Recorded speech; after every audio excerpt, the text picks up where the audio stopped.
what I need is probably Elston. Elston, where you log in, right? Yeah, but I'm actually leaving the house soon already. Sorry? Oh, Elston, you're on the way, huh? Yeah, I need to leave house soon. So you're in the MRT, is it? Later. Yeah, from O1 or O2? O1. O1, huh? Oh, okay. Actually, I changed it to, for you all, don't need to come. You all just watch the video recording. But you're logged in and you're going to take, okay, if you're on the train, you can listen. You just go ahead, no problem. Yep. Okay. Will you be doing that? Will you be doing that? Oh, yeah. You will be, huh? Okay. Can. All right. No problem. So there's no need for you to come to class, huh? Don't have to rush to class. No, okay. Okay, can I? Yeah, good. Okay, can I request one of you to at least turn on? Because what happened is that when I share the screen, when it freezes on your side, I don't know.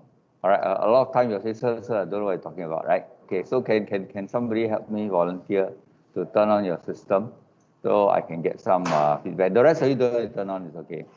I want to record the session. Okay, I already started recording the session.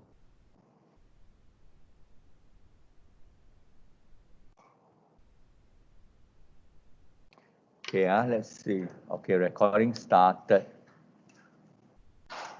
Okay, so let's, okay, I want to finish up the power. Yeah, I didn't bring my visor. Can you hear me? At the back, can you hear me? Can you hear me? Is it clear? No, can you hear me directly like this? Because I'm wearing a mask. Can you hear me? Can, okay. So,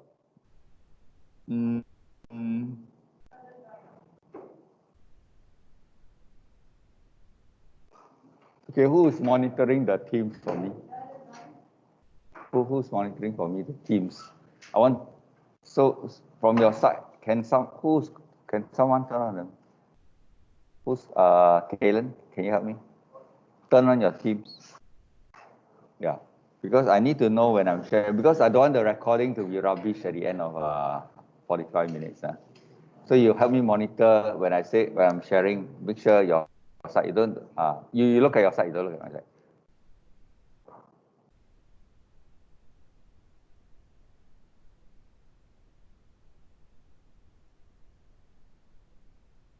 Okay, I share desktop.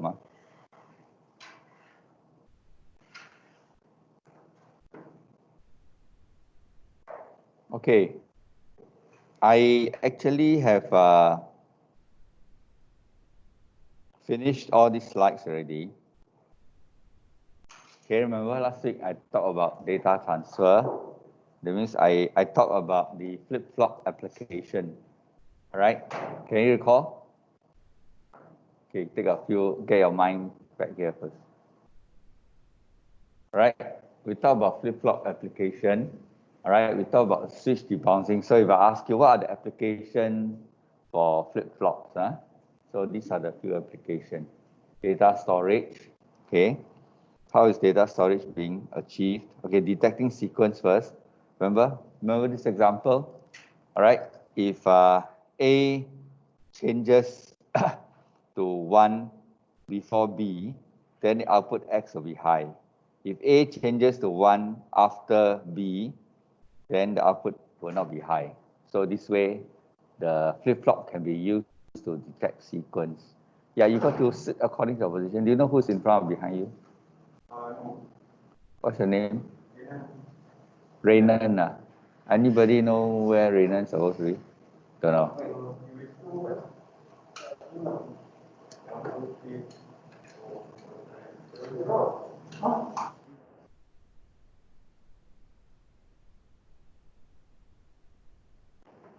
Raynan is after Isaac.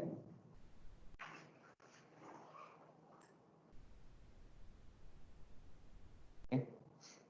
So let's go back there. Still okay, Kaylan? Okay. So this is one application where you can use a flip-flop to detect sequence, which a normal AND gate cannot. All right. Next one is to do a data storage. So the example was, if I have a combinational logic circuit, my inputs A and B. You have to set according to your position. Your name is after who? Eugene, right? Eugene number 3, right? Eh? Eugene number 3, right? How can you sit there? Huh? Yeah, Eugene, ah? Yeah, Eugene, right? Eugene number 3, right? 1, 2, 3.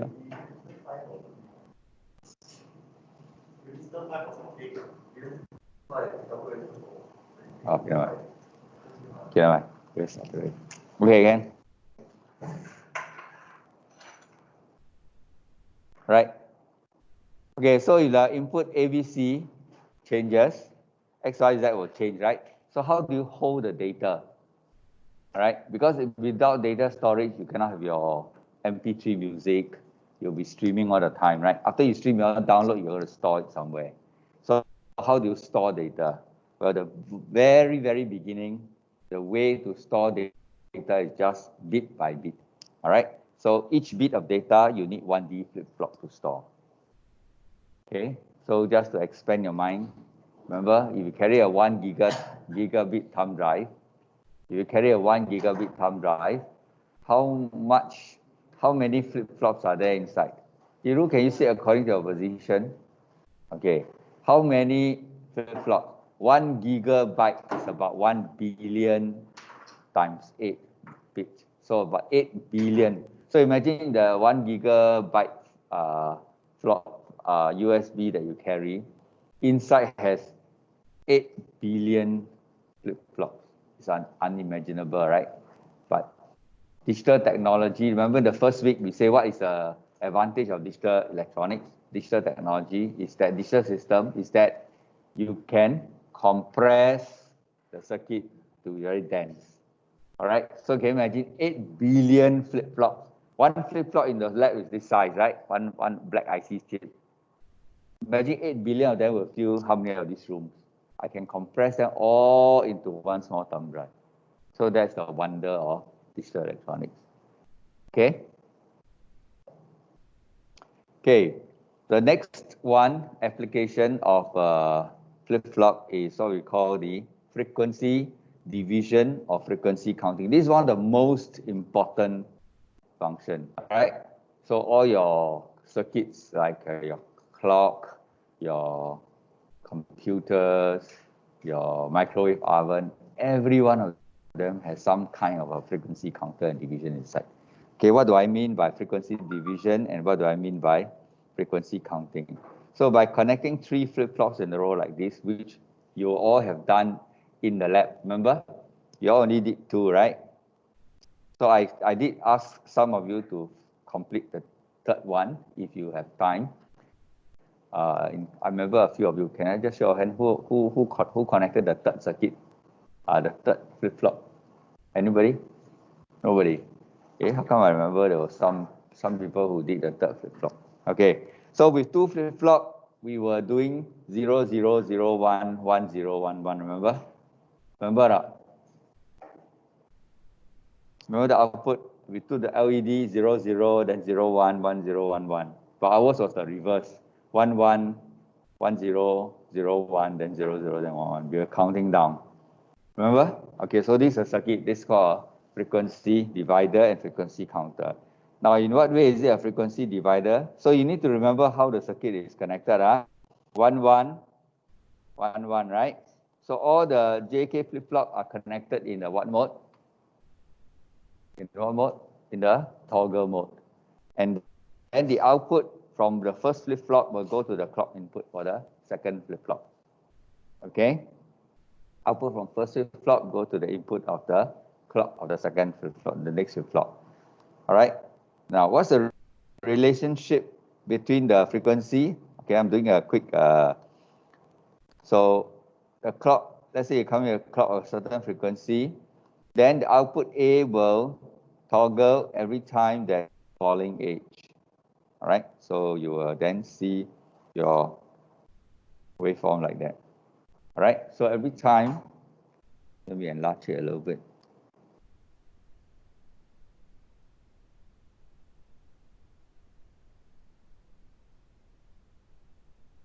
Okay, so every time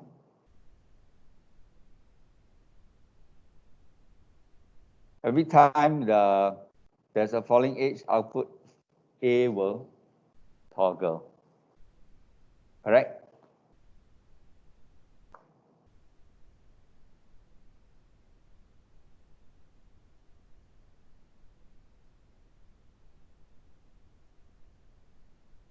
All right, then output B, from B, it looks at the input clock, which is from A. So every time A has a falling edge, output B will toggle. All right, then for C, C will now toggle every time B has a falling edge. Can you see this relationship? So if you add a 4 flip-flop, the same thing, same relationship. Now, in any system, the reason why is meaningful is that you try to say then what kind of what can you use it for? All right, what are the pattern? This is how you behave, but what is the pattern? Pattern is that because of this relationship, you find that the frequency of the clock is halved every time it passes through a toggle flip-flop. All right, so if the original frequency is 16 kilohertz, the output of the A will be 8 kilohertz because the period is twice, so frequency is halved. Is it okay? Can? Yeah. Next, B will be half of A, frequency, half of A, but period is twice. And C will be half of B. So in other words, this circuit can be seen as a divide by a frequency division circuit. All right. And if your one flip-flop is divided by 2, 2 flip-flops divided by 4, 4 flip-flop, 3 flip-flops divided by 8. What's the relationship? Number of flip-flops versus the dividing factor is? What's the relationship? Hello? You all still want to come to class because can ask question, right? So can talk, right? Come. What's the relationship?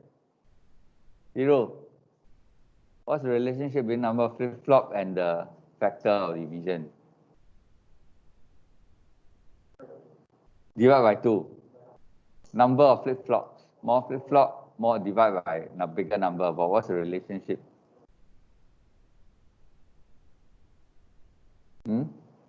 Kishin? All half asleep already. How? I thought very obvious.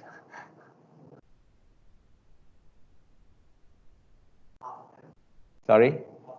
Half n, not half n. One flip-flop divided by 2, right? 2 flip-flops divided by? Second flip-flop divided by what? 4. The third one divided by? 8. So what's the relationship between number of flip-flops and the division factor? Yes?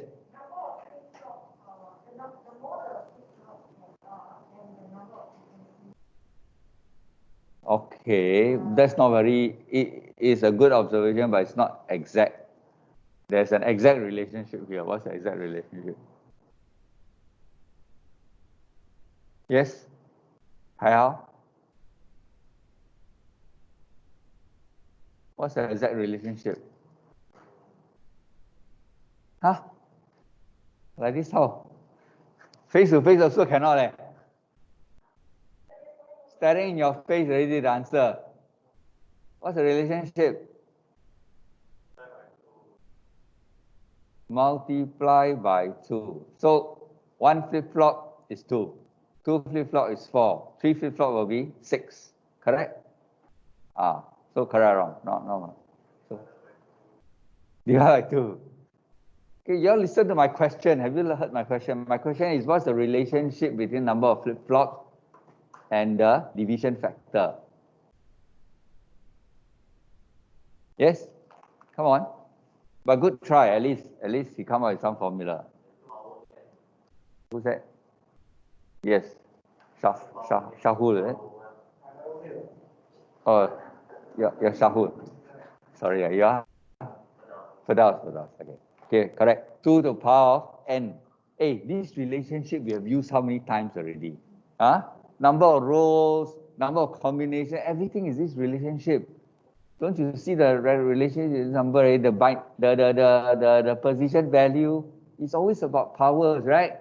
Because you're saying 2 times, 3 times, 4 times, 5 times, you're talking about the power. So if I give you 4 flip-flops, what is the division factor?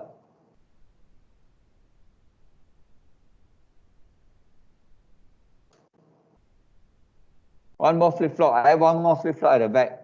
What's the total division factor? 16. To the power of 4, 16. I understand or not? Okay?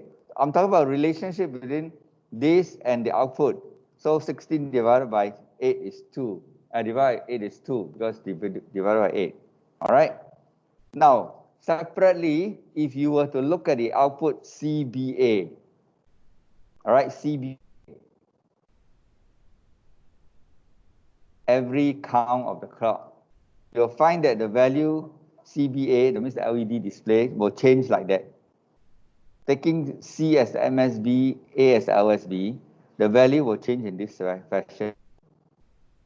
So by now, will you be able to recognize from 000 to 111? What is this? What numbers are these? These are? What numbers are these? Pardon? Octal, huh? Okay, so it's actually a binary, a 3-bit, to be very, very exact, it's called a 3-bit binary counting sequence. If I ask you to write a 3-bit binary counting sequence, this is the answer. 3-bit binary counting sequence. Correct or not? Right? In other words, now my whole circuit that with the 3 flip-flop, if I just put in a clock, put into the circuit, and I have 3 LED, what will I see on the LED? LED will go 0, 0, 0, then 0, 0, 1, then 0, 1, 0, then 0, 1, 1, and so on until 1, 1, 1, and then go back to 0, 0, 0. Isn't that what you have done in the lab? But you only did for 2 flip-flop. So this circuit is also now called a what? Counter. So the same circuit, depending on what you look at. If you look at the waveform, it is the frequency divider. If you look at the output alone, it is a counter. Get it? Okay or not? Is it confusing? Is it confusing? Okay, right? Next, how can I display this counting sequence in a state diagram? This is called a state diagram. So sometimes we ask you, okay, can you write down the counting sequence in a state diagram? State. What is a state? One output value 0, 0, 0 is called one state. 0, 0, 1 is another state. How many states are there altogether in this counting sequence? From 0 to 7, how many states are there? 8 states, Very good. So, we have a name for this. If it is 8 state, we say it's a mod 8 counter, a modulus 8 counter. Okay, so the mod number is the count of the counter 8. So the mod number is the number of states. So when the one that you design in the lab, that connected in the lab, what mod number was it? Where you use 2 flip-flops. What mod number was that? Mod 4, okay? So if I have 4 flip-flop, what would the number be? Mod 16, okay? Okay, so that was actually last week's lecture. I'm just doing a recap, and I already spent about 15 to 20 minutes already. Okay, so let's proceed with today's lecture. I didn't want to start today because there will be no connection for you. All right, I think you are not spending enough time in DE at home. You are depending too much on me. Just to share with you, flipped classroom. You know, DE is a flipped classroom model where you're supposed to read all these and learn all this by yourself on Polymore and PowerPoint. And theoretically, the 2 hours that we have here is just to discuss a tutorial question and not to teach. All right, and just to explain 1 or 2 facts that are not, things are not very clear. All right, but I think it's useless to do tutorial question without any fundamentals. Then you are just copying my solution. In the end, you also don't learn anything. The learning happens when you try to solve a problem. It doesn't happen when you can copy a solution. All right, so you really need to go and try the tutorial on your own, and then come to class and ask me questions about the tutorial or what you don't understand. Okay, so next we're going to focus on this flip-flop related devices. Now in the family of flip-flop, we have learned what already? We have learned the SC latch.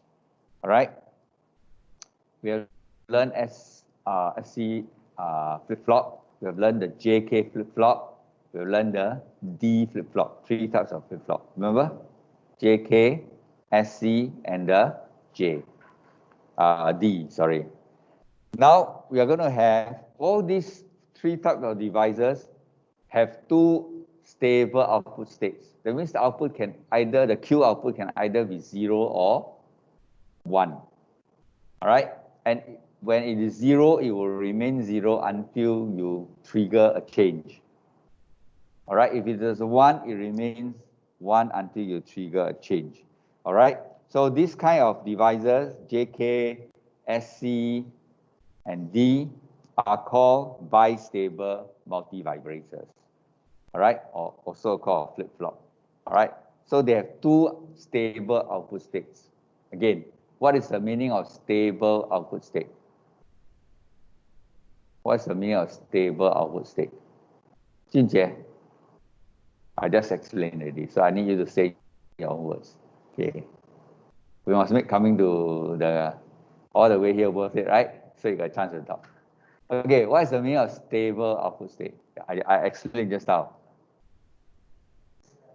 Sorry? Straight line is not stable. Don't just say straight line.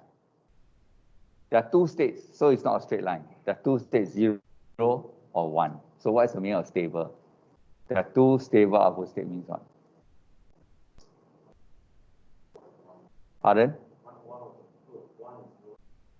No, only output Q. At any one time, Q can only be 0 or 1. Yeah. So what is the meaning of stable output state? Pardon? Sorry? High? Okay, it will remain high. I help you. It will remain high until what? Until, yes, until there's a clock that will make it change. That's called, and then once it changes, it will remain that change value until another clock make it change again. That's called 2 stable output states. Now, there are some devices that has only 1 stable output state. That is called monostable. All right, so it looks like that. Notice, now, this stable output state, it has a trigger. This is a clock. It has a trigger, and the Q behavior is like that. Let's say the stable output state is 0. When you trigger it, it will go to 1, but it will not stay at 1. After a fixed time, it will go back to 0, drop back to 0. So for example, you enter a lift, you press a button, the lift door open. Then you go inside the lift. You don't do anything, what happens after a while? The lift door will close by itself. That is like a one-shot, a monostable. So what is a stable state for the lift door? Close or open? Close.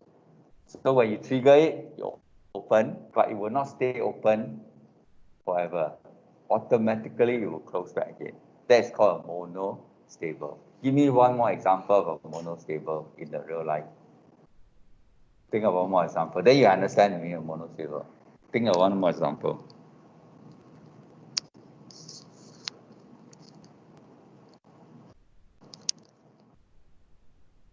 Okay. You must use your brain now. And don't be afraid to talk. You come all the way. You pay bus fare, come all the way. Make full use of the time. Come. Somebody else? Yes. Automated door. Yeah, very similar to lift door. Give a slightly different example. Okay, don't repeat the same example. Think of close. There are many examples in real life. You don't even need to know the circuitry, you just need to know the function. Yeah. Come. Pardon? Very good. Your pedestrian crossing, right? You press the button, then the thing will turn green, right? After a while, turn green. And then 10 seconds later, it will always go back to red. That's a monostable function. All right, so there are circuits that require monostable function. Can? Your camera, press the button, the thing go right, shutter go up. Also a monostable function. Very, very fast. In the order of what? Millisecond. And you can adjust, you have a SLR, you can adjust this shutter speed. Right? So that's called mono, one shot. That's called one shot. So think of a camera, one shot. All right, one shot. All right. The third one is called astable. So astable has no stable state. Okay, very hard to understand. What is the meaning of no stable state? Okay, so somebody explain to me what is a no stable state.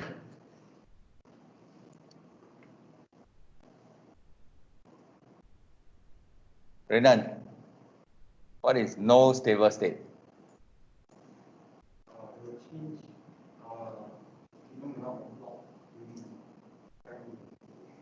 It will change by itself without the clock, right? So definitely it will not change randomly. It will change at the what? Most likely at the,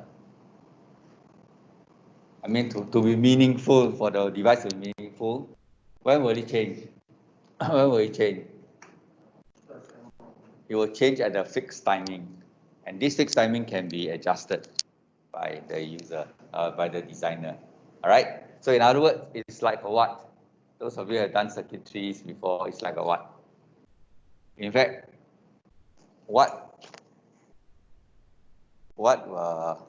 the things that we have done so far will be the output from the astable. Change by itself automatically, right? So no stable state. 0, not stable. After a while become 1. After a while become 0. No stable state. So what's that? We use this all the time in this digital electronics so far. No? You must to learn new thing, you all must connect, you know. Well, the things that we have learned is like an output from a astable. Astable is a circuit. Sorry?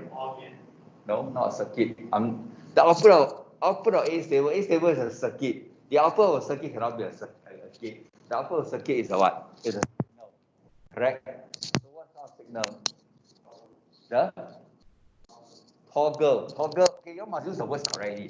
A toggle refers to a process of switching. All right. So okay, very good. Very close to toggle already. So which signal?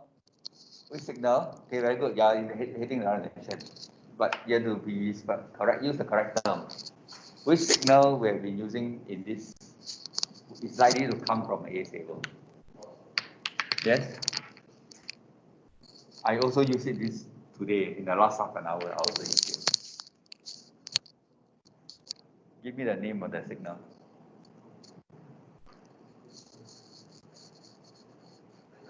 Sorry? Can I have quick so I can move on?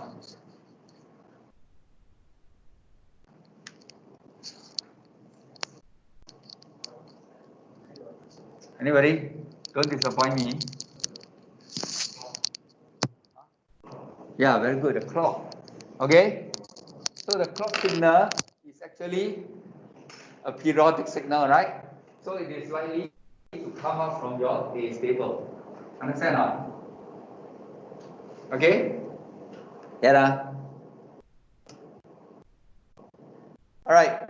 So now let's go and study the JK flip-flop, the bistable. We already spent 2-3 weeks studying already. Now let's study the next device called the monostable. Now the monostable is a one-shot device. This is a symbol. Okay, notice in this case there's no input signal. No data input. That means no J, no K, no D. The only input is a clock. Alright, because you only need a trigger for it to change. Alright, but there's an RMC to adjust the pulse width. Alright? So it has a stable output Q. It's a stable output Q equal to 0. Okay. And then when it is triggered, it will go into the quasi-stable state. Quasi means partially stable. That means just go high for a period of time, stable for a period of time, and then come back. So it's called quasi, not a real stable.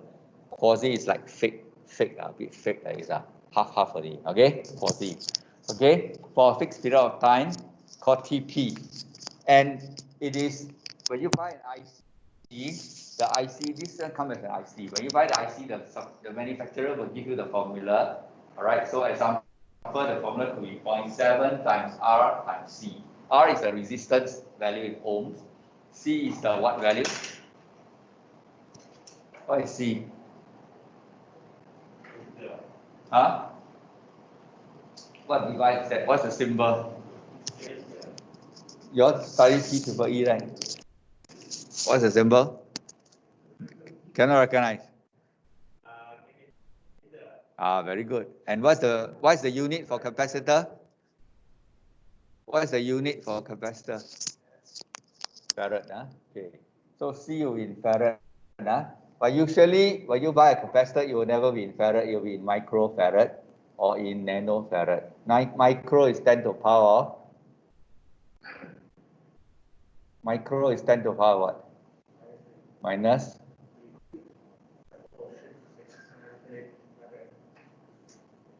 Then minus 6, And what is nano?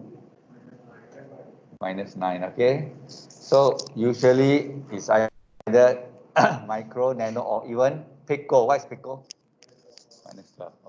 Okay, so you need to know that you put in the symbol correctly. They can count the period, the pulse width.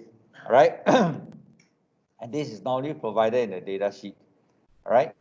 So, however, there are two types of monostable. One type is called the non-retriggerable one-shot.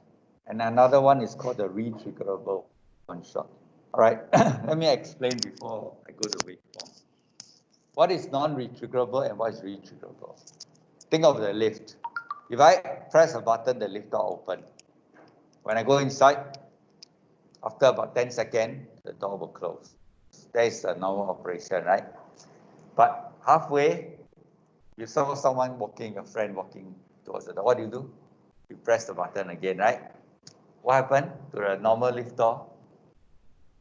Will it extend the opening time? Does it extend? Okay. So this kind of circuit is called what? Retriggerable or non-retriggerable? Retriggerable or non-retriggerable?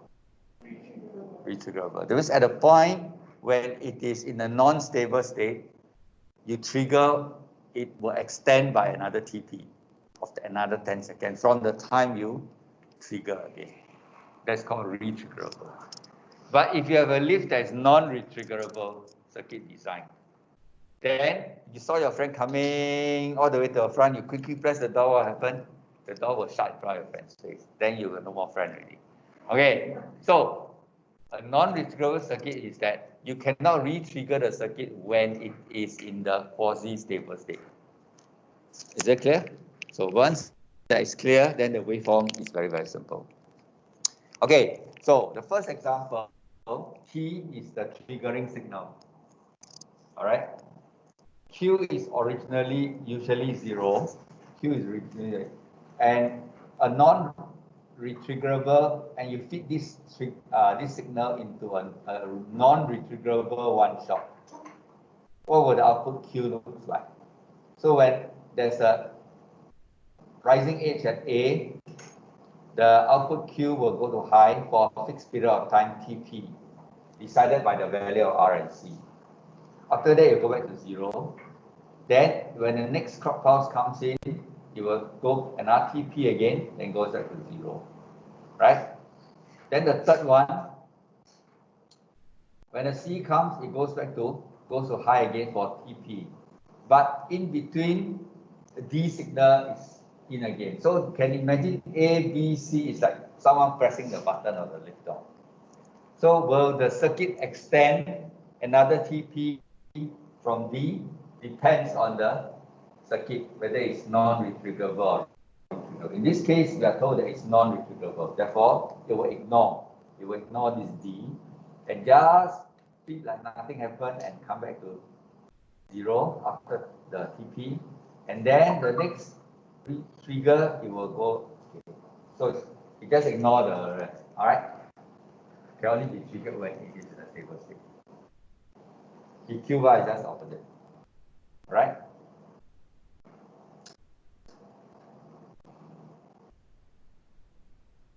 So this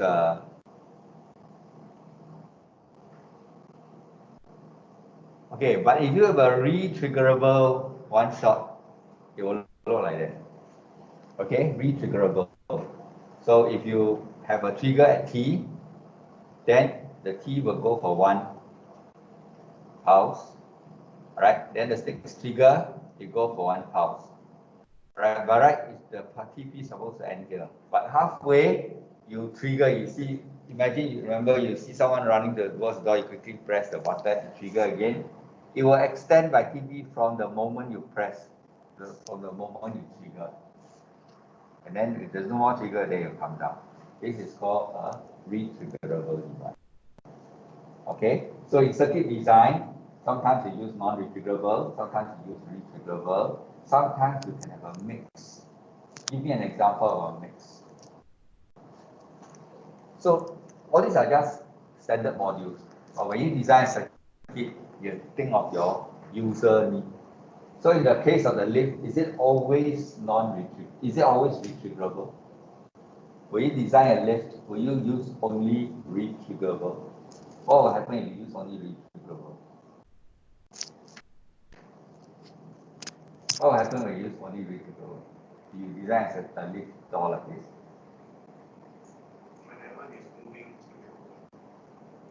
Huh? Moving? No. Nothing about moving. So the door must be stationary, then you can door. It not become a hazard. Right? But if you use a retriggerable means that when your door is open, you see someone coming, you trigger, it will remain open, right? So imagine you use this circuit, very simple. Oh, you learn retrigger. Okay, then good, retriggerable. After you design the lift circuit, you go and pass it to the customer. You think your customer can accept or not? What will happen if you are the user for a lift like that? Hey, come on now, simple question. I ask school children also can answer. Why you cannot respond? Huh? Open. Pardon? Yeah. Okay.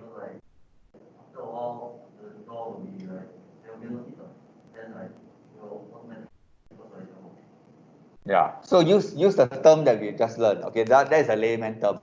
Okay, that's a primary school children can answer because it's layman. Now use the term that I've introduced, the technical term, the engineering term, those names. So if you were to design a door, how will you do it?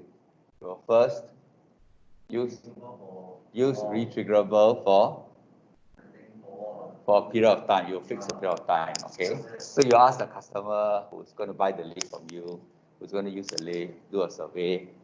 How much is acceptable. Then after that, after a certain amount of time that's agreed, you will then switch your circuit to a non-retriggerable mode, so that no matter what happens, the lift door has to close. If not, the guy up there downstairs will curse. Okay. All right, sir. So when it comes to product design, you got to mix and match a different kind of circuit, put them together to form a product. Get it?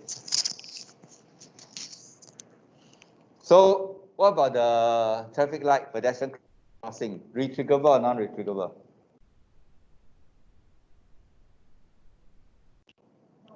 Non-retriggerable. Have you ever seen a retriggerable pedestrian crossing light? Make sense or not? Does it make sense? Have you never seen? You sure or not?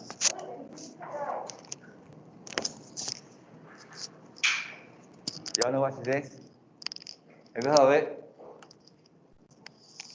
So it has always been non-retriggerable for the last 50 years. Then only about how many years ago? 3 to 4 years ago, what happened? they issued this senior citizen EZ-Link card, all right, such that they put a sensor there. You tap on the card, it can be re-triggered to extend the crossing. I've never tried before because I don't have the card. Anybody's family, grandmother have the card?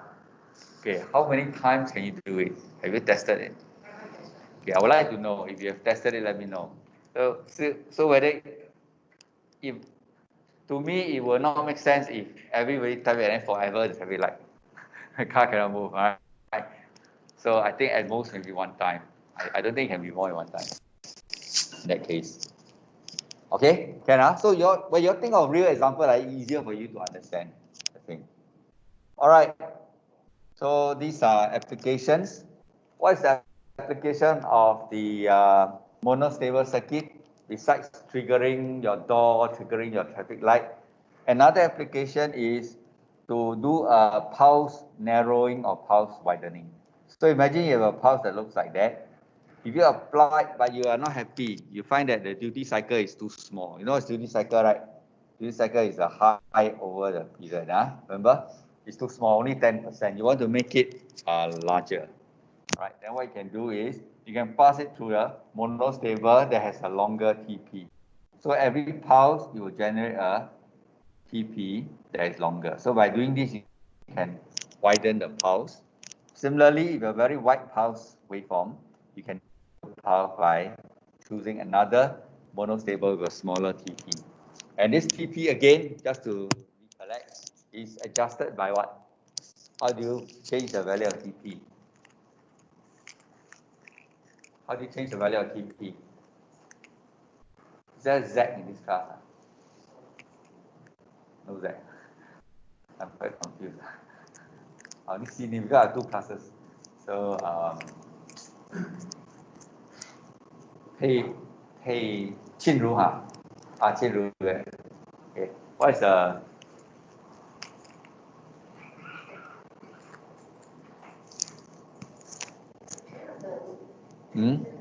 Sorry? Okay, I am asking when you sorry, saya asking how to okay, how can you this TP is decided by what? This is just to recap. I already covered it already.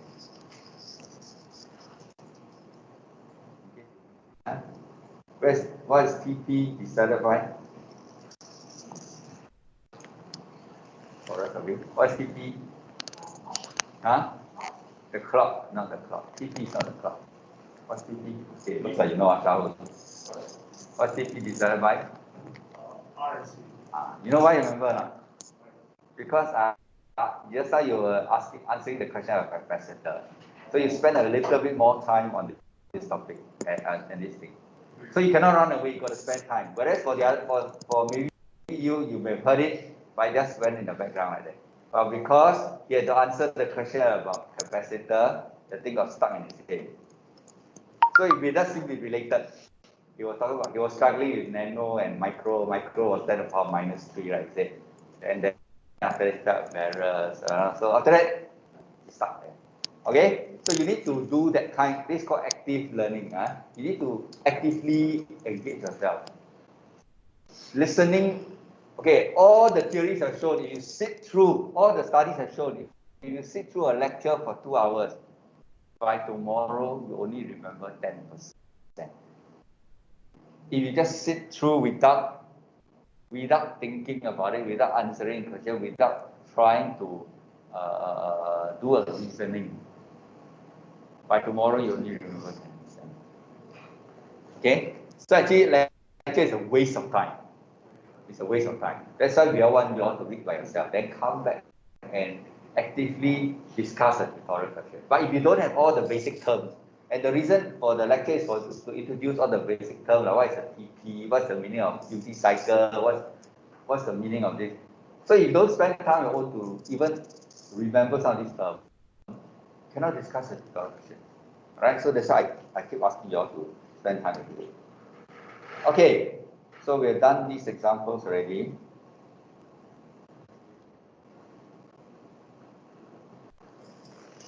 Okay, another application of the monostable, if you use a re-triggerable circuit, you notice that, remember I talked to you about the bouncing switch?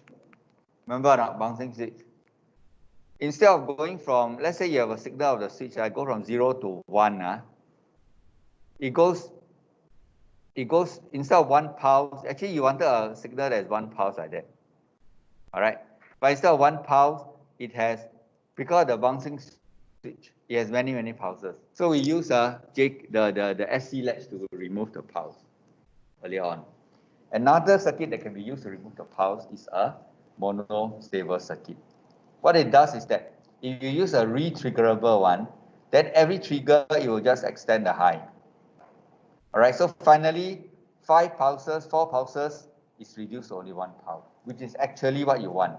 There's only one switch, but that thing is actually later finally just stay there. Okay, so that's the meaning. So it's actually 1 pulse. So it is called to block unwanted pulse. Okay, so that is the monostable. So I'll complete monostable. There will be some tutorial questions on the waveforms for monostable, how to calculate the frequency, how to calculate the TP, and so on. This will center around this. Okay, and what are the applications? So these are 3 things you need to know. Okay, what is non-retrievable, retrievable, how to find the waveform, and then what are the applications, and how to calculate TP. So these are the few things. So the last one, when I finish this, it will be the end of the lectures. Okay, the last one is about the Astable. So someone pointed out, Astable will produce your clock signal. All right. Now this waveform may be difficult to understand, but I'll just try to explain. All right, you just absorb as much as you can. Now this is a typical inverter. Okay. Okay lah. Maybe I don't describe this part, because this part doesn't. Let me start from here instead. Okay. Now, a typical inverter versus a Schmidt trigger inverter. I want to introduce you 2 types. I'm going to use the Schmidt trigger inverter to design my Astable circuit. All right. What's a standard inverter? The standard inverter behaves like that. When the input horizontal circuit is horizontal axis is input. When the input is between 0 to 0.8 volt, it is called logic 0. Remember, logic 0 is not 0 volt. Logic 0 is a range of voltage from 0 to 0.8. Okay, it's called logic 0. What would the output of the inverter be? What will the output of the inverter be? It will be high. So this is the input and this output. So when input is from 0 to 0.8, output is high. Okay. When the input is from 2 to 5, what's the output? Input is considered high, right? So output will be low. Low is here. Now then it comes to the no man's land. 0.8 to 2 volt is called the no man's land. It's the undefined region. Why do you call undefined region? In a standard inverter, in a standard TTL circuit, between 0.2 to 8, you don't use. You don't input a signal as 1.0 because the circuit cannot tell whether it's 0 or 1. It cannot tell whether it's 0 or 1. So it cannot guarantee output. Sometimes it will show output as 0, sometimes it will show output as 1. So this range of value you don't use. So it's just like I ask you all to give you an example. Okay, those of you who would like to have a breakdown, raise your hand. Do it. Those of you who would like to have a breakdown, raise your hand. Okay, good. Okay, just leave it there, leave it there. Leave it there, leave it there. Okay. Now look, hey, leave it there. I'm doing an experiment, y'all. Leave it there. Look at the few hands that are raised. Which one is very clearly raised? Okay. 1 person behind, clearly raised. 2 persons clearly raised. This guy raised or not? Scratching his face. Alright? She also not very sure raised or not. So can you understand the meaning? So these two person, their logic 1 is definitely above 2 volts. In that sense. These two person, their voltage level was between 0.8 to 2. So up to me. If I feel shocked, I'll say, okay lah, take it as 1. If I don't not happy, I say I take it as 0.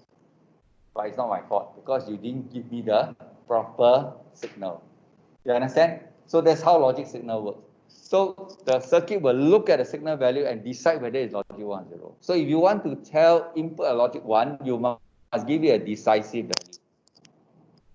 If you want to give it a logic 0, you must give a decisive value below 0.8.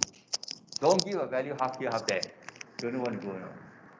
Correct. Okay, so this is a normal inverter. Now, what is a Schmidt trigger inverter? A Schmidt trigger inverter behaves differently. It behaves like that. How to read this kind of waveform? It says that, can you see the arrow? This arrow tells a story.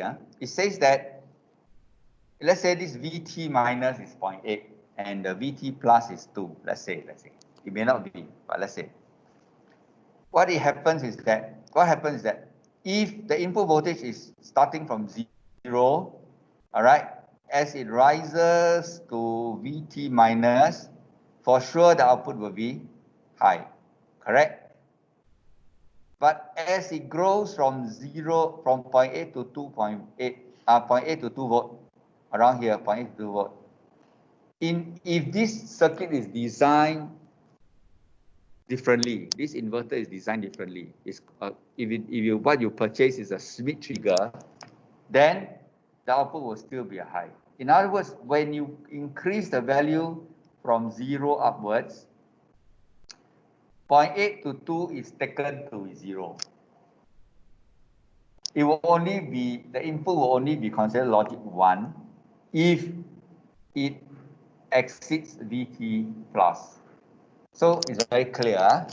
Anything from 0 to 2 is considered logic 0. That's why the output is logic 1. Okay? Anything above 2 is considered logic 1, so output is logic 0. Alright? But, however, if your voltage starts from a high voltage of 5 volt and you reduce it, then the output is considered high. So the input is considered high until it reaches 0.8. Then the output will switch from high, from low to high. Then the output will switch from low to high. Understand? So in other words, when you in a Schmidt trigger circuit, there are two thresholds. When you increase the voltage from 0 upwards, it must exceed the upper threshold for it to be considered logic 1. When you reduce the input from 5 volt downwards, it must exceed the lower threshold for it to be considered logic 0. All right, so there is a window. Now, this kind of window in engineering is very important. Not only electrical engineering, digital electronics, mechanical engineering, it's very important. It's called a hysteresis. It's a window. Why is it important? Let me give an example. Help you understand the importance of this. You think of an aircon, all right? You think of an aircon. We always adjust a certain temperature, like 24 degrees, right? In the room. So what does the 24 degree do, the adjustment? It is a threshold where you turn on or turn off the what? Compressor. Correct or not? Correct or not? Hey, not your head lah. At least give me verbal, visual feedback, or if you cannot talk. So aircon is set 24 means what? If the temperature goes above 24, what do? You turn on the compressor to cool the room. When the temperature reaches 24, you shut down the compressor, you let the temperature warm up. Correct or not? That's what the aircon does. Now, think of this. If you have only one threshold, what will happen? 24.1. What happened? Aircon turn on. Then cool down 23.95. Aircon turn on. Then the whole night your aircon will tap. Correct or not? Can you design aircon like that? So what do you think when you set 24, the aircon is doing? Oh, you're a mechanical student. So it doesn't matter. Just use some common sense. What do you think as a designer they have to do? You have to be using aircon, right? I'm sure. Yep. What do you think is a better way to design the aircon? You have to have a window. So when you set 24, you actually have a maybe plus minus 0.5 or plus minus 1 volt. Right? So you are increasing, the temperature is increasing. When you hit 24, you don't turn on the compressor until you go maybe past 24.5. When aircon is reducing, you don't turn off the compressor until you pass 23.5. So you have a lower threshold and upper. Understand? So in many circuit design, you need it. Alright, so there's a kind of inverter that uses this method. And that's called a Schmidt trigger inverter. And we make use of this property to design the Astable circuit to produce the square wave. Alright, so this is not the square wave yet. This is just a property of the Schmidt trigger. Yes.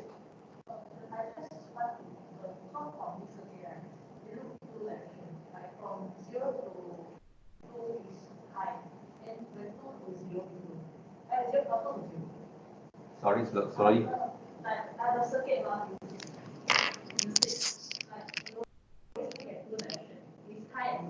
Yeah. 0 to 2, the input is considered low. Yeah, if the input is from 0 to 2, if input is from 0 going up to 2, it's considered low, so the output is high.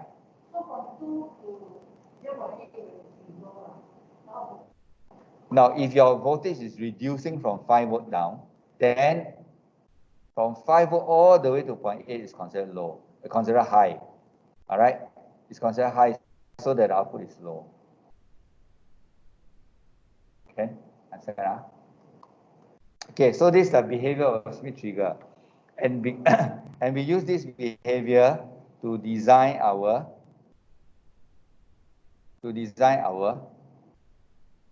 Schmidt trigger inverter application, to design the Schmidt trigger oscillator. So oscillator is another name for what? That's not one of my slides. Oscillator is another name for what? Oscillator, oscillate. You turn your fan to oscillation mode, go like that. Oscillator is another name for what? Monostable, bistable, what's the last one? Astable. So oscillator is another name for astable. That means the output just go like that. High, low, high, low, high, low, high, low. Okay? So how does it work? Okay, so first you must choose a inverter, but not a normal inverter, a Schmidt trigger inverter. How do you tell the Schmidt trigger inverter? There's this sign here. Okay, this sign here. This sign like that. Okay, it's called a hysteresis loop. When you learn PEEE, the magnetic field, you will learn about hysteresis. All right. So how it works is that you connect the resistor from the input to the output, then the capacitor from the input to the ground. All right. So usually, again, when you buy the Schmidt trigger, they will give you a sample circuit, and then they say that, okay, depending on the IC number, 7414, this is the formula to use. All right, so these are the formula to use to calculate the TP. Calculate the frequency, calculate the frequency. All right, because this output is supposed to be a square wave. So how does it produce a square wave? Okay, this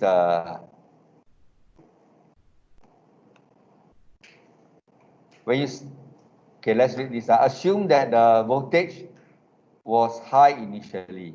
This V output high. So let's say initially when you turn on the circuit, the capacitor is fully discharged. Fully discharged means 0 volt. Okay, empty. Think of a capacitor like a tank of water. It's empty. When it's empty, voltage is 0. All right.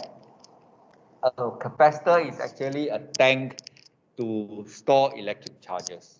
So you think of electric charges as water, a capacitor is like a tank to store water, right? So initially, when you turn on a circuit, the voltage inside, there's no charges in the capacitor, voltage is zero. When voltage is zero, this being an inverter, output voltage will be what? High. Correct or not? Input zero, output high. Follow? Yes, huh? Okay, so this is the first statement. C, initially output is high. CT is this point. VCT is this point, yeah? CT will charge towards VO. So this being 5 volt, this being 0, the current will flow which way? The current will flow from VO to CT. So it's like a tap filling up the tank. So the voltage of the CT will start to rise. Towards what value? Towards the value of VO. That's the meaning of this sentence. CT will charge towards VO. That means the voltage level will charge up towards the value of VO. All right.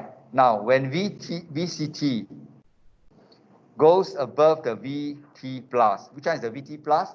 Remember the Smith trigger diagram I showed you? Above the upper threshold, VT plus upper threshold, right? So it goes from 0 up to above the upper threshold, which is, let's say, about 2 volts. What will happen? Above the upper threshold is considered logic. Initially, for logic 0, above the upper threshold is logic 1. What will happen when input is logic 1? Output will change to, this is an inverter, so output become logic 0. Okay, got that. So the VO switch to low. All right? VO switch to low. Now, when VO switch to low, this is high. What will happen now? This high, this is low. What will happen? The current will now flow in the opposite direction. Correct? So where does the charges come from? It charges. There is this tank, the CT now is discharging. All right, so the electric charges are coming out from the CT and go over to the other side. Okay, so now the VO, it will start to discharge until what point? The VCT will start to drop now because it discharges. It will start to drop until what point? Think of the Smith trigger diagram. When it's from high, it comes lower. When is the trigger point? VT minus. VT minus will be about 0.8. So when it reaches VT minus, what will happen? It's considered logic 0. What will happen to output? Go to logic 1. So now what do you see? Go and tell the story. Just monitor output. What is the output happening? Output happening is just, what is happening output? Output is just going from high to low, to high to low, to high to low at a regular interval. And this regular interval is decided by which value of the component? R and C. R and C is the one that regulates the speed of change. R is a resistance to current. C is a capacitance to store the charge. So these two combinations will regulate the flow. All right. As a result, that will give you your frequency. Okay.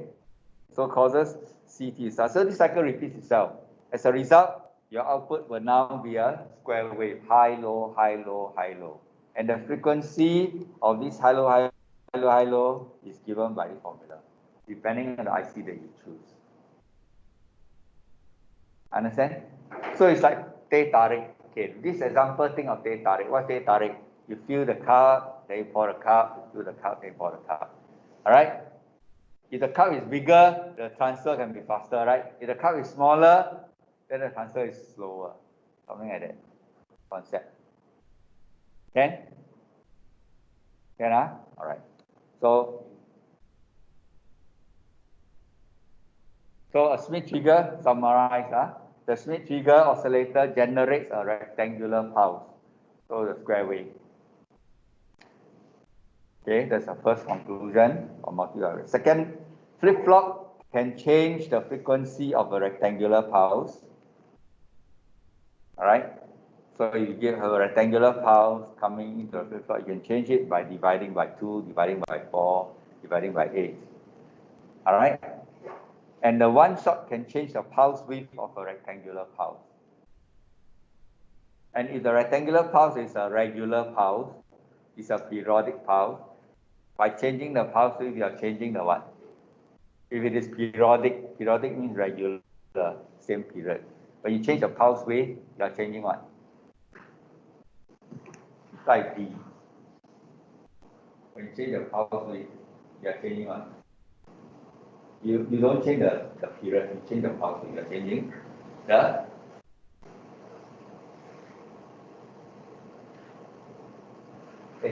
can you read? What are you changing? Duration. Not duration. Side D. A. A square wave.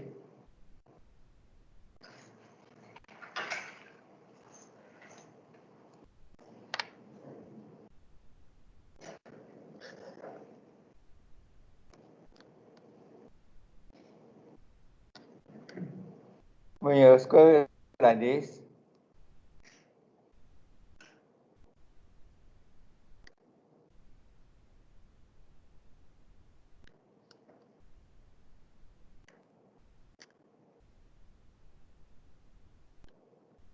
come on.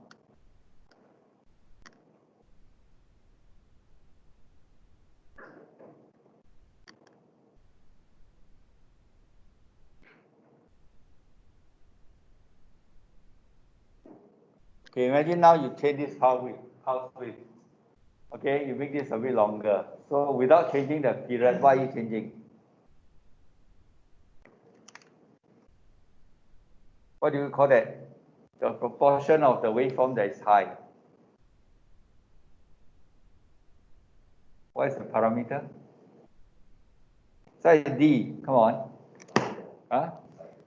Sorry? Divider, no. Distance or duty cycle, yes. That's called the duty cycle, remember or not? The high proportion of the cycle that's high is called the duty cycle. All right, so by changing the pulse wave of a regular wave, you can change the duty cycle. Okay? Can Okay, with this we have completed the lecture portion. All right. So any questions you want me to clarify? Have you all looked at the tutorial for chapter 5? Any questions you want to bring up from tutorial chapter 5? Can you bring it up now? We have about another 40 minutes. Okay. Y'all come all the way here, don't waste time, Okay, I give you a few minutes. Look through your tutorial question, anything to. Yeah. Okay, go for 5-minute break, go toilet. Some of you already have a sleep already.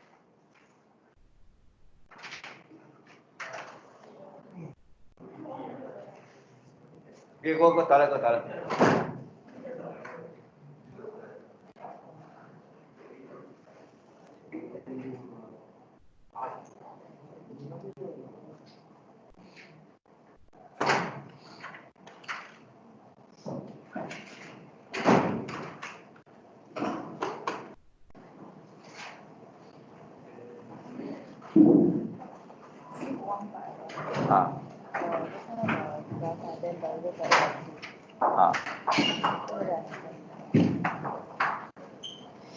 Hey, were you monitoring just now? My power is on all the time. It's on.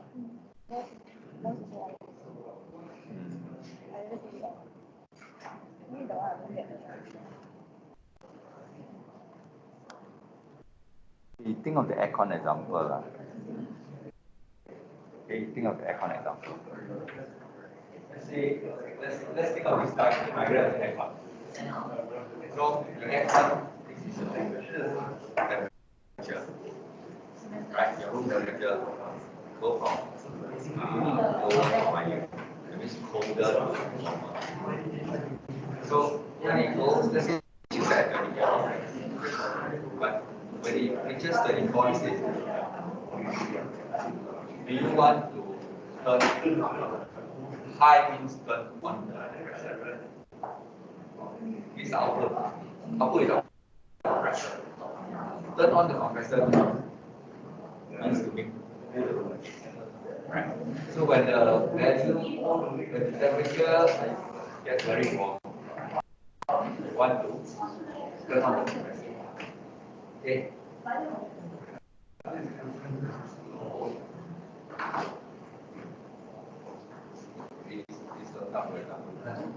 This one will turn on the heater, think of heater.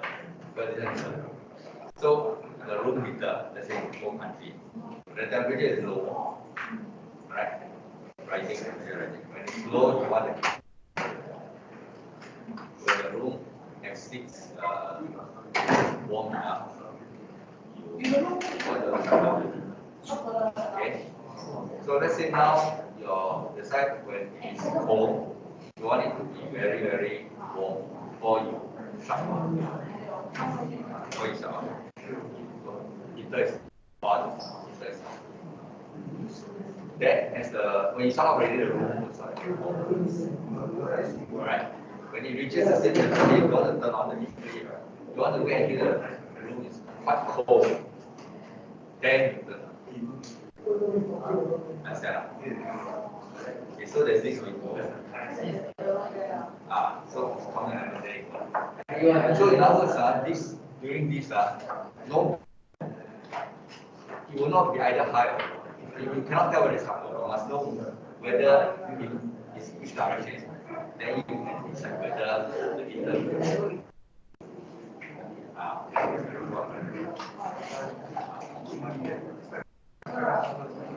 So this is our diagram.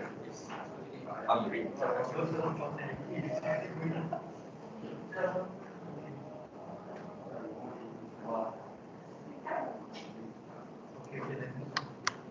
Last week, did I give you any past year paper to look at now?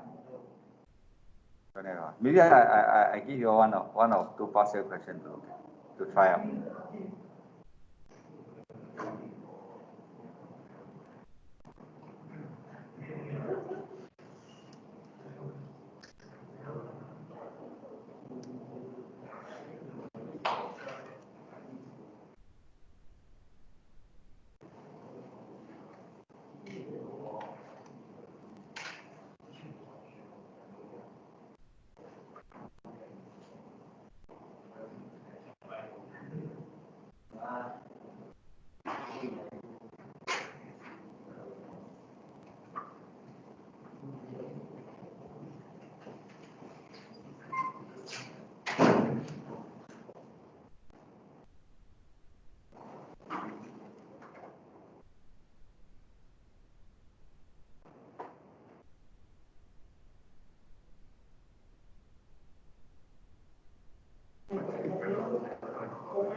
Okay.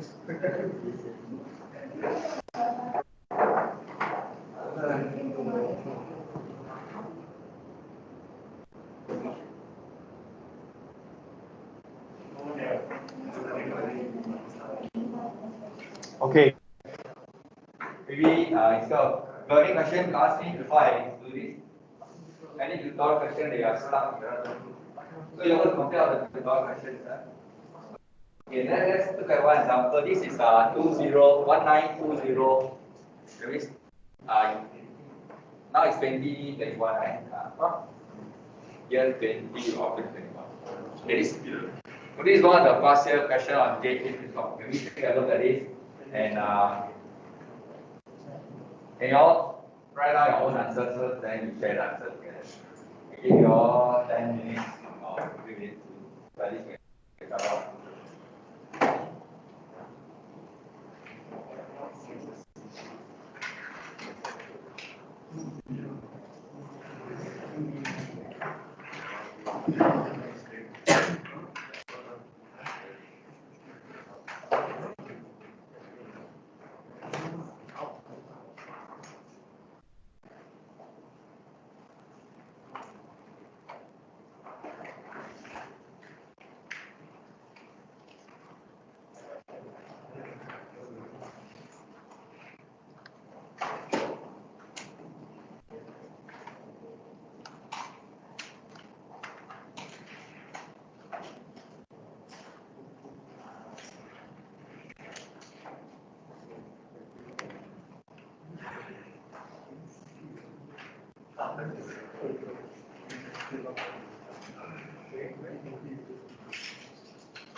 Yeah, look it up.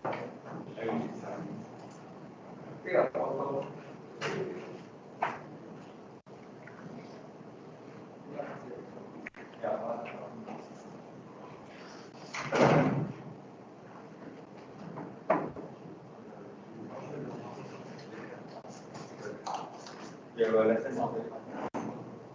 that is the point.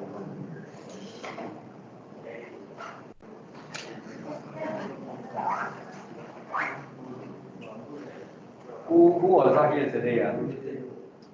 Somebody was not here yesterday, right? So you have to show me your teaching after lesson.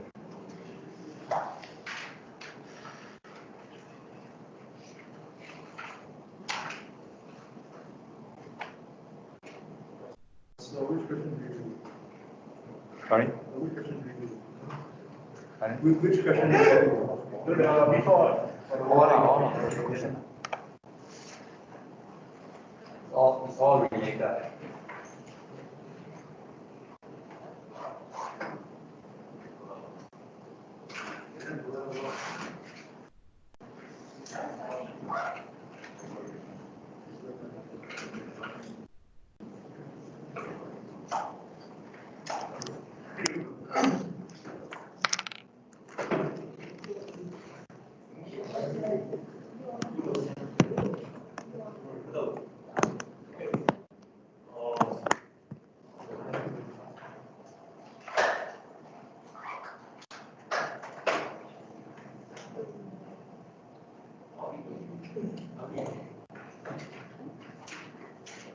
Yeah, I need to take a photo of your seating arrangement.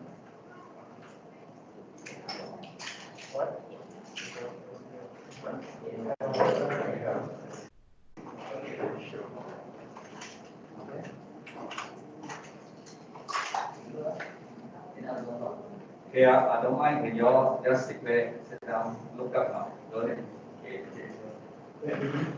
I'm doing a panorama shot, so take a while. Ready?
We try to.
Are you all done? Can we start?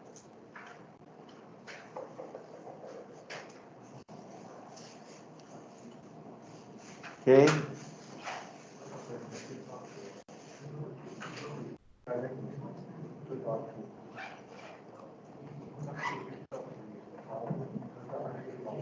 So a 7-bit binary up counter. So what do you see? What is it made of? What is a 7-bit binary up counter made up of? Because we need the topic. What is the circuit made up of?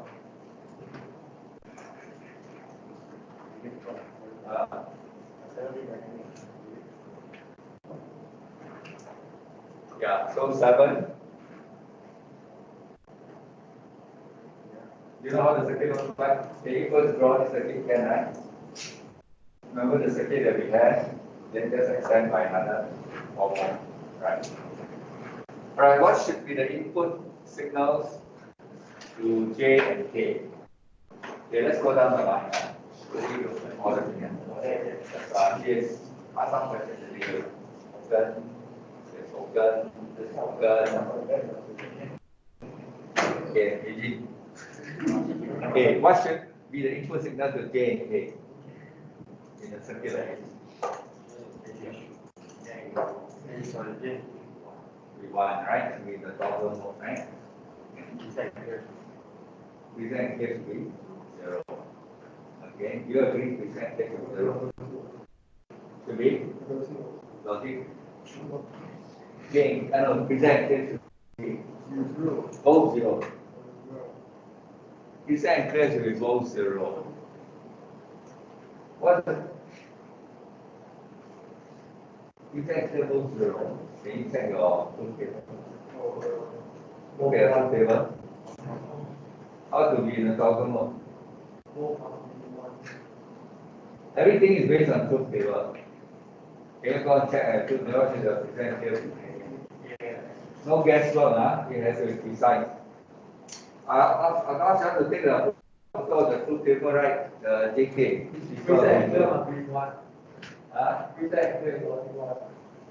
But has both of be one, right? Yeah. So disable them. Right? Once you activate either the present, okay, anyway, reactive both 0 is invalid. Okay. Never you use it.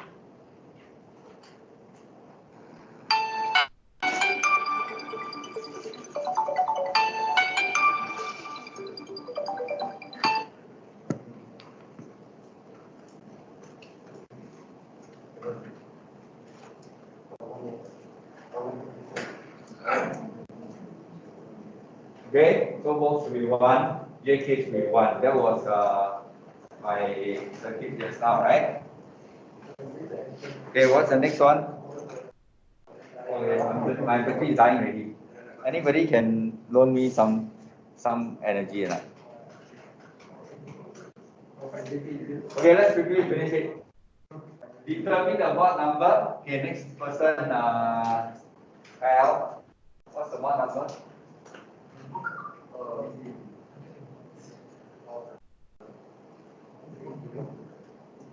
Sorry?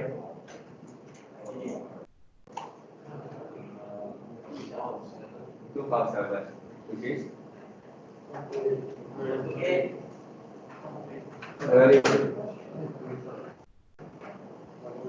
Okay, so I give you 15 minutes to, you all must take every exercise seriously. Then you will learn. Before you give me a half answer. Huh? Okay, 2 to the power 7 is one number, right? Because there's 7 flip-flop. And what's the value? Evaluate it. Don't just give me the thing, ask me to calculate myself. I'm testing you or you're testing me.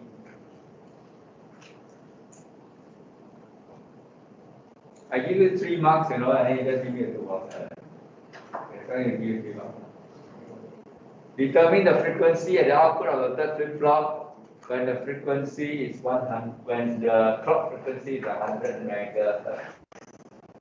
Okay, then.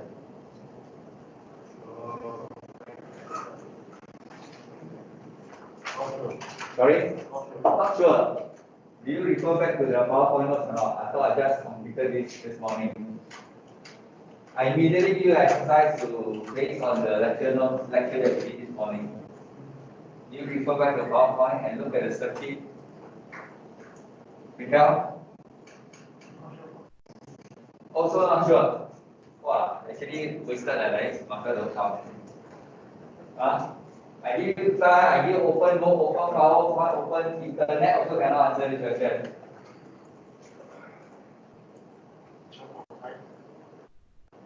Okay, 12.5. So how do you get 12.5?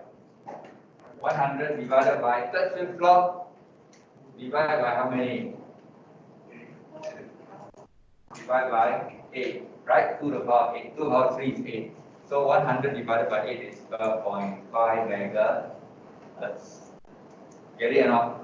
Mikael, Dylan?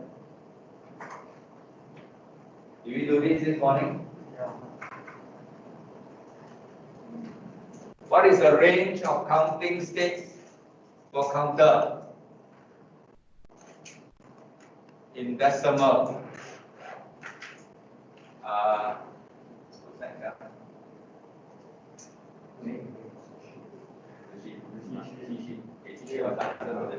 What's the range of counting states? You notice these are combination of all the things in chapter 1, chapter 2, all this term, the range of these states in decimal. From what to what?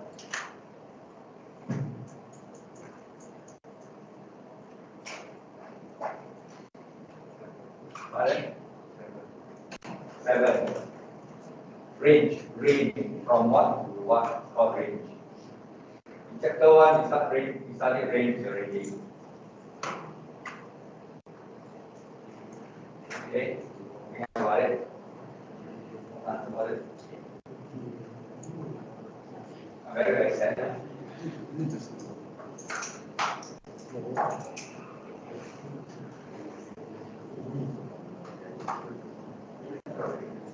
This is the lab experiment that you did. In the lab experiment, you use 2 flip-flop. What is the range?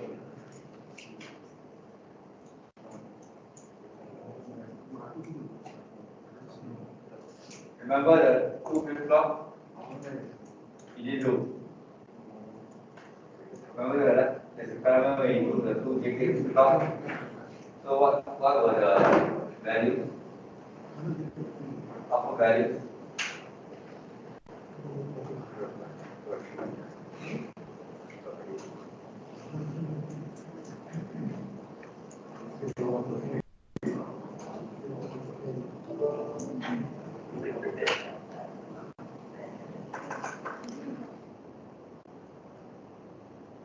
What's the range?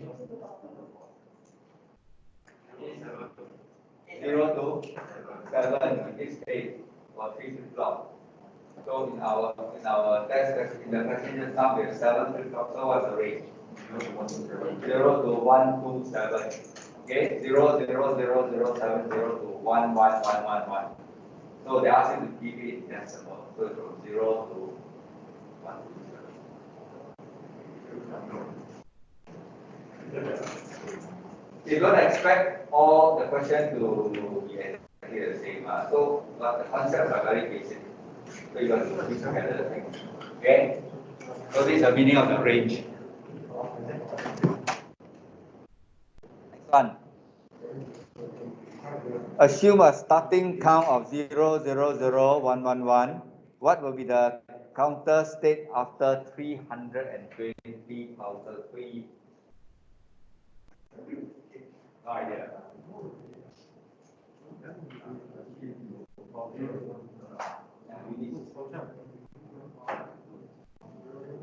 So when the numbers are very big like this, you don't know what it's talking about. Change this number to a small number, 1. What is the value after 1 pass? What's the value? You start with this count. What's the value after 1 pass? Back to just on the same diagram. If I start with 0, 0, 0, what's the value after 1 pass? 0, 0, 1. So what's the value after 1 pass? 0, 0, 0, 1, 0, 0, 0. That's after 1 pass. So after 322,000, oh maybe.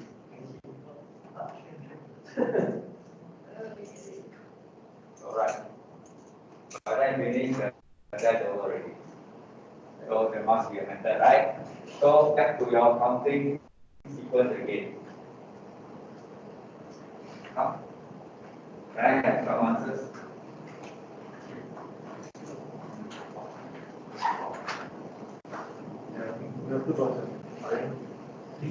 How many now? They usually use some calculation.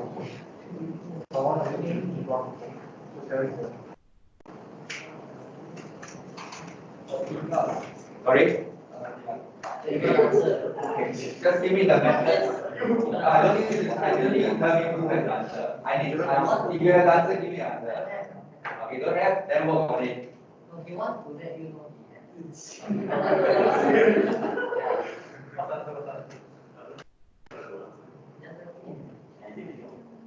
Okay, come. Sorry, your name is? Huh? Famous. Okay. Okay, how will you go about doing it? So what's this number? What's this number? 7. Okay, so now I add 320,000. What will it become?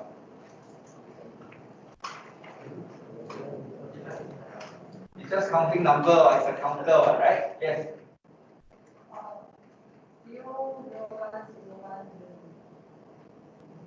0, 0, 1. Okay. In terms of the decimal value, what's the value? Huh? Sorry?